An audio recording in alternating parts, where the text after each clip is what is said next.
పిఠాపురంలో పవన్ కళ్యాణ్ వర్సెస్ వంగా గీత. అయితే ఈ గతంలో చూసుకుంటే వైఎస్ఆర్సీపీకి సంబంధించిన నాయకులు చాలామంది మేము అసెంబ్లీ గేటు కూడా తాకనివ్వము అంటున్నటువంటి శబదానికి ఇప్పుడు పిఠాపురంలో ఎలాంటి ఆన్సర్ రాబోతుంది? అయితే పవన్ కళ్యాణ్ ప్రమాణ స్వీకారం చేస్తారా? ఒకవేళ నిజంగా పవన్ కళ్యాణ్ ప్రమాణ స్వీకారం చేస్తే అది బాహుబలిలో ప్రభాస్ ప్రమాణ స్వీకారం రేంజ్లో ఉండబోతుందా? నిజంగా ఇప్పుడు పూర్తి ఏపీ మొత్తంలో ఇదే టాపిక్ నడుస్తుంది. అయితే పవన్ కళ్యాణ్కి సంబంధించి ప్రమాణ స్వీకారం ఎలా ఉండబోతుంది? అయితే గేటు కూడా తాకనీయను అసెంబ్లీది అన్నప్పుడు అది గేటు తన్నుకొని వెళ్తున్నాడా, ఎలా వెళ్తాడు అనేదే ఇప్పుడు ఒక హాట్ టాపిక్ కింద పిఠాపురంలో తయారైంది. అయితే దీని గురించి మనతో మాట్లాడడానికి పొలిటికల్ అనలిస్ట్ కనకదుర్గ వడ్లమణి గారు మనతో పాటు ఉన్నారు. వాళ్ళతో అడిగి మేడం నమస్తే. నమస్తే మేడం, పిఠాపురంలో పవన్ కళ్యాణ్ ఒక 175 నియోజకవర్గాల్లో ఒక స్పెషల్ నియోజకవర్గం అని చెప్పేసి అనుకోవచ్చు. అయితే ఇలాంటి పరిస్థితుల్లో లాస్ట్ టైం చూసుకుంటే 2 చోట్ల కూడా పవన్ కళ్యాణ్ ఓడిపోవడం జరిగింది. అయితే అదే తీరులో ఇప్పుడు వైసీపీ వాళ్ళు ఏమంటున్నారంటే కనీసం అసెంబ్లీ గేటు కూడా తాకనివ్వము అంటున్నట్టుగా వైసీపీ వాళ్ళు ఎప్పటికీ ఎన్నోసార్లు శబదాలు చేశారు. కానీ ఇప్పుడు పిఠాపురంలో జరుగుతున్నటువంటి పరిస్థితి ఏంటి అంటే పిఠాపురంలో ప్రజలందరూ కూడా పవన్ కళ్యాణ్ ప్రమాణ స్వీకారం ఒక అద్భుతంగా జరగబోతుంది అని చెప్పేసి అయితే అంటారు. నిజంగా మనం ఎలా చూడాలంటారు? నిజంగా అసెంబ్లీ గేట్ తాకే అవకాశం ఉందంటారా పవన్ కళ్యాణ్? ఒకవేళ ప్రమాణ స్వీకారం బాహుబలిలో ప్రభాస్ ప్రమాణ స్వీకారం చేసేటప్పుడు ఉండేటువంటి ఒక సీన్ని మనం రియల్గా చూసే అవకాశం ఉందంటారా? అంటే పడ్డవాడు చెడ్డవాడు కాదు. పవన్ కళ్యాణ్ 10 ఏళ్ళుగా రాజకీయాల్లో తనేంటో నిరూపించుకున్నారు. ఏమండి, గెలిస్తేనే రాజకీయ నాయకుడు కాదు, ఈయన గెలవకుండానే ప్రజల్లో ఉన్నాడు ఈయన. సో ఇప్పుడు ఖచ్చితంగా గెలిచి చూపిస్తాడు ఆయన. ఆ నమ్మకం మనం చెప్పక్కర్లా, ప్రజలే ఇచ్చారు. మీరు నేను చెప్పింది కాదు, ప్రజలు మేము ఖచ్చితంగా గెలిపిస్తాము అని ప్రజలు చెప్పారు, జన సైనికులు చెప్పారు, ప్రతి ఒక్కళ్ళు చెప్పారు. ముఖ్యంగా మీకు గుర్తుంటే ఎక్కడెక్కడి నుంచో వచ్చారు ఆయన కోసం ఈసారి ఓటు వేయడానికి. అంటే వైసీపీ అనుకున్నట్టు ఈయన గెలవడు, లేకపోతే ఈయన అసెంబ్లీ గేటు తాకడు. ఆయన తాకడు, నడుచుకుంటూ రాజసంగా వెళ్తాడు ఆయన. ఆయన తాకాల్సిన పని లేదు. ఆయన కోసం బార్లా తెరిచి ఉంచుతారు అసెంబ్లీ గేట్లు. అది అందరూ చూస్తారు. ముఖ్యంగా రోజా లాంటి వాళ్ళు, వైసీపీ మాజీ ఎమ్మెల్యేలు ఉంటారు ఆ రోజు, వాళ్ళందరూ చూస్తారు. ఎందుకంటేనండి విదేశాల నుంచి వచ్చారు ఆయనకు ఓటేయటానికి. ప్రతి ఒక్క చోట నుంచి వచ్చి అభిమానంతో ఓటేశారు. లేకపోతే హైయెస్ట్ ఓటింగ్ శాతం ఎలా వస్తుందండి పిఠాపురంలో? ఈసారి అన్ని నియోజకవర్గాల కంటే హైయెస్ట్ పిఠాపురమే కదా. అంటే ఎలాగైనా పవన్ కళ్యాణ్ గెలిపించుకోవాలి అన్న ఒక కసి అందరిలోనూ వచ్చింది. ఎందుకు వచ్చింది? అసలు ఏముంది పవన్ కళ్యాణ్లో? వీళ్ళందరి క్వశ్చన్ అదే కదా. అంటే ఆయన మంచివాడు. మీరు ఈ మధ్యన చూశారు, కొన్ని ట్రోల్స్ కూడా చూశారు. ఈయన పిచ్చోడు కాకపోతే ఏంటి, చంద్రబాబుతో ఎందుకు కలిశాడు, మళ్ళీ ఈయన పిచ్చోడే కానీ కొంచెం ఈయన మంచివాడు, రకరకాలుగా మనందరం చూసాం ఇవన్నీ కూడా. అంటే చంద్రబాబు నాయుడు తోటి ఈయన కలపకుండా చూడాలి అని అందరి ప్రయత్నాలు చేశారు, అది కుదరలేదు. బీజేపీని కలపకుండా చేయాలని చూస్తారు, అది కుదరలేదు.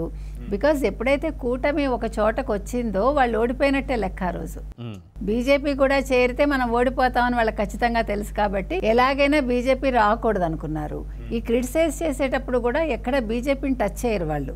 ఎందుకంటే రేపొద్దున వాళ్ళ కేసులు ఉన్నాయి జగన్మోహన్ రెడ్డికి. బీజేపీతో ఏమైనా పెట్టుకుంటే ఆయన ఎందుకు పనికిరాడు. ఇప్పుడు ఓడిపోయాక ఎలాగా ఆయన ఊచలు లెక్క పెట్టాలి.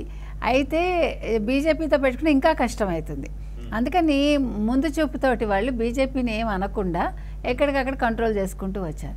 కానీ పవన్ కళ్యాణ్ మీరు చెప్పినట్టుగా ఒక బాహుబలి రేంజ్లోనే ఆయన ప్రమాణ స్వీకారం ఉంటుంది. ఇప్పుడు ఖచ్చితంగా ఇప్పుడు ఆయనకి వచ్చే ఓటింగ్ శాతము హైయెస్ట్ ఉంది. రేపొద్దున వచ్చే ఓట్ల శాతం కూడా ఎక్కువే ఉంటుంది. ఆయన చెప్పినట్టు 1,00,000 మెజార్టీ కంటే ఎక్కువే రావచ్చు. ఆ తర్వాత ఆయన ప్రమాణ స్వీకారం చేసే రోజు అసలు ఇప్పుడు ఈ జన సైనికులందరితోటి రోడ్లకు ఎక్కిరిసిపోతాయో మరి అది చూడటానికి ఎంతమంది వస్తారో, ఎన్ని వేల మందో ఎన్ని లక్షల మంది వస్తారో మనకు తెలియదు. సో అసెంబ్లీ గేట్లు అయితే బద్దలవుతాయి. అసెంబ్లీ గేట్ తాకనివ్వనని ఆవిడ అన్నారు కదా, అసలు బద్దలైపోయే అవకాశం ఉంది. కాబట్టి సెక్యూరిటీ పెంచుకోవాలి. ఎందుకంటే వీళ్ళ ఉత్సాహం ఈ జన సైనికులు అంటే ఆ రోజు అంతా వాళ్ళు ఏమనాలి, ఒక వెర్రి ఆనందంతో వాళ్ళు ఏమీ చేయకుండా పోలీసులు చూసుకోవాలి. ఎందుకంటే ఇది మామూలు విక్టరీ ఉండదు. అప్పుడు ఆయన నిజంగా అసెంబ్లీలో అడుగు పెట్టడం అనేది అడుగడుగున అందరూ నీరాజనాలే ఇస్తారు ఆయనకు ఆ రోజు. అప్పుడు మనం ఆ రోజు మాట్లాడదామండి. అసలు రోజా మాట్లాడిన మాటలకి ఆ రోజు కౌంటర్గా ప్రజలు ఏం చేస్తారు, ఆ రోజు వీళ్ళు చూస్తారు, మనము మాట్లాడుకోవచ్చు. అయితే పవన్ కళ్యాణ్కి సరైనటువంటి ఒక ఆలోచన కానీ జ్ఞానం లేదని, సరైనటువంటి పొలిటికల్గా ఏదైతే ఉందో రాజకీయపరమైన ఆలోచనలు సరిగ్గా లేవని, ఒకసారి మాట్లాడిన మాట ఇంకొకసారి మాట్లాడని, ఇలా ఎన్నెన్నో విమర్శలు అయితే మనం చూస్తూ వస్తున్నాం. కానీ దానికి కరెక్ట్ అయినటువంటి ఒక ప్రతి ఒక్కరికి ఆన్సర్ చెప్పుకుంటూ కూడా పవన్ కళ్యాణ్ ఇప్పటిదాకా రాలేదు. కానీ ముఖ్యమంత్రి లాంటోడే అతనికి 4 పిల్లలు 5 పిల్లలు తెలియదు, ఒక 6 మందో 7 మందో పిల్లలు అన్నట్టు ఒక వ్యక్తి గురించి మాట్లాడేటప్పుడు కనీసం తెలుసుకోకుండా మాట్లాడడం కూడా చాలా పెద్ద తప్పు. అయితే ఆయన 4వ భార్య అనగానే 4వ భార్య నువ్వు అన్నప్పటి నుంచి పూర్తిగా ట్రోల్స్ అన్నీ కూడా మారిపోయాయి. జగన్కి ఆడవేషం వేయడం కావచ్చు, ఇవన్నీ చూస్తున్నాం.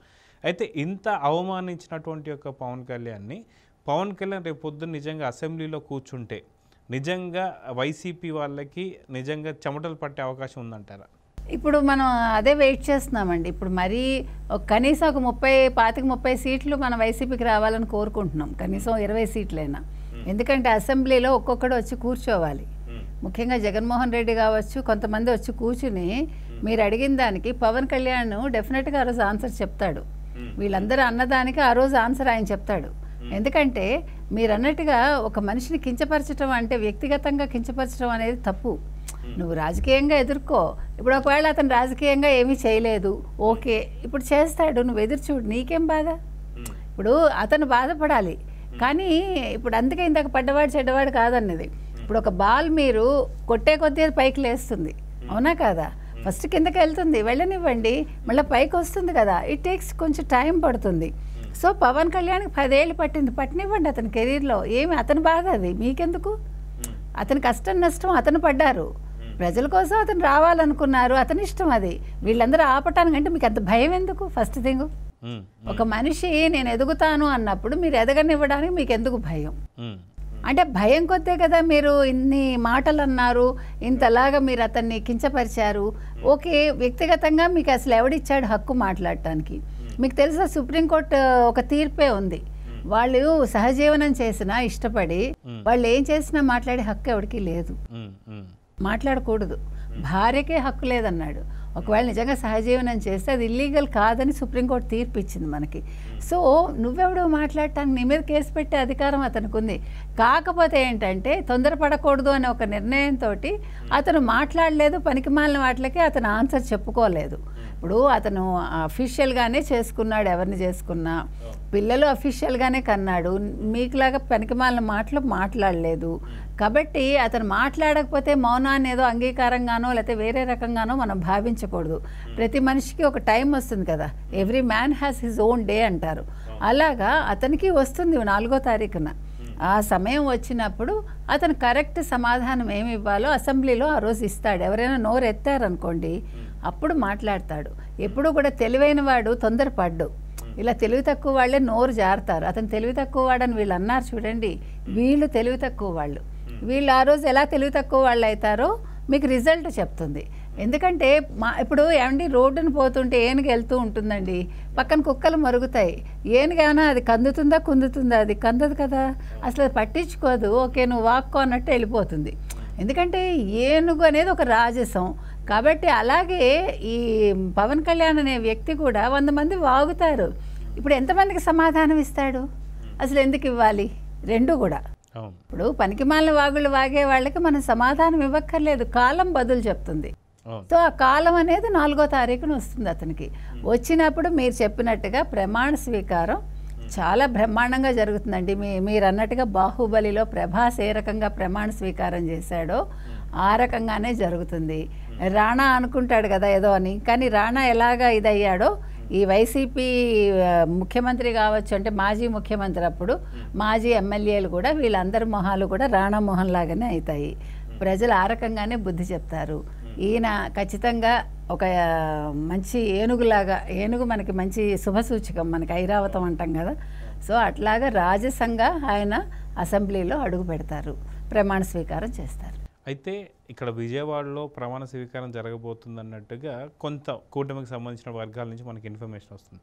కానీ ఇప్పటిదాకా ఉన్నటువంటి ఒక ఏదైనా సరే అక్కడ ఉన్నటువంటి ఒక స్టేడియంస్ కావచ్చు, లేదంటే మనకు మైదానాలు కావచ్చు, ఇవన్నీ కూడా పవన్ కళ్యాణ్ సభకి పవన్ కళ్యాణ్ సంబంధించినటువంటి ఒక అభిమానులకు కావచ్చు, ఫ్యాన్స్కి కావచ్చు సరిపోక చాలా పెద్ద ఎత్తులో ఒక 100 ఎకరాల్లో కావచ్చు అట్లాంటి పెద్ద ఎత్తులో గ్రౌండ్ని చూడబోతున్నారని చెప్పి కూడా కొంత వార్తలు వస్తుంది. అది ఎంతవరకు నిజం అంటారు? ఉండొచ్చు, తప్పులేదు. ఇప్పుడు ఏమండి, ఈసారి కూటమి రావటం అనేది మామూలు విషయం కాదు. అది కూడా చాలా మంచి మెజారిటీ తోటి వాళ్ళు వస్తారు. వచ్చినప్పుడు అటు బీజేపీ శ్రేణులు వస్తాయి, కేంద్రం నుంచి వస్తారు మనుషులు. సో ఇక్కడ మీరు చెప్పినట్టుగా రాష్ట్రంలో వాళ్ళు ఉంటారు, విదేశాల నుంచి చాలామంది వచ్చి ఉన్నారు, ఆల్రెడీ ఓట్లు వేశారు, విదేశాల నుంచి వస్తారు. ఇక్కడ హైదరాబాద్ నుంచి ఎంతోమంది ఫ్యాన్స్ వస్తారు, రాజకీయ నాయకులు వస్తారు, అన్ని చోట్ల నుంచి వస్తారు. ఎందుకంటే ఇప్పుడు కూటమిలో ఉన్నందువల్ల మనం ఆల్రెడీ చెప్పుకున్నట్టుగా రేపొద్దున ఎన్డీఏ కన్వీనర్ కూడా అయ్యే అవకాశం ఉంది చంద్రబాబు నాయుడు గారు. కాబట్టి ఏదో ఒక చిన్న ప్లేస్లో జరిపేద్దామంటే కుదరదు.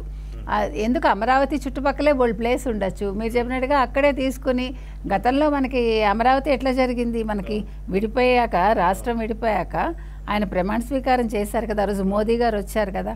అట్లా either విజయవాడ చుట్టుపక్కల లేకపోతే అమరావతి చుట్టుపక్కల పెద్ద ప్లేస్, అంటే ఒక పొలం ఏదైనా తీసుకుని దాన్ని అంతా సెట్ చేసి ఆ రోజు ఒక పెద్ద సభాస్థలు ఏర్పాటు చేసే అవకాశం అయితే ఉంది. అప్పుడు ఇంతమంది ఫ్యాన్స్ని అందులోకి ఆహ్వానించడానికి అవకాశం ఉంటుంది. ఎందుకంటే వాళ్ళు ఈరోజు పవన్ కళ్యాణ్ మంచి మెజారిటీతో నెగ్గితే అందుకు కారణం జన సైనికులు కూడా.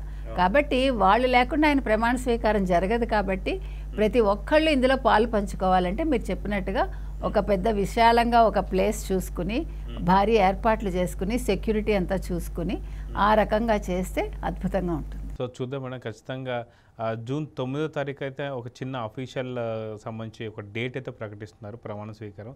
అది అవునో కాదో ఇంకా పూర్తి తెలియదు. కానీ ఖచ్చితంగా బాహుబలిలో ప్రభాస్ ప్రమాణ స్వీకారాన్ని లైవ్లో చూస్తానికి జన సైనికులు కావచ్చు, పవన్ కళ్యాణ్ అభిమానులు కావచ్చు, కూటమికి సంబంధించినటువంటి ఒక ఎవరైనా ఫ్యాన్స్ కావచ్చు, ప్రతి ఒక్కళ్ళు కూడా హాజరు కావాలని అయితే పవన్ కళ్యాణ్ సంబంధించినటువంటి ఒక పార్టీ తరఫున అయితే చెప్తున్నారు.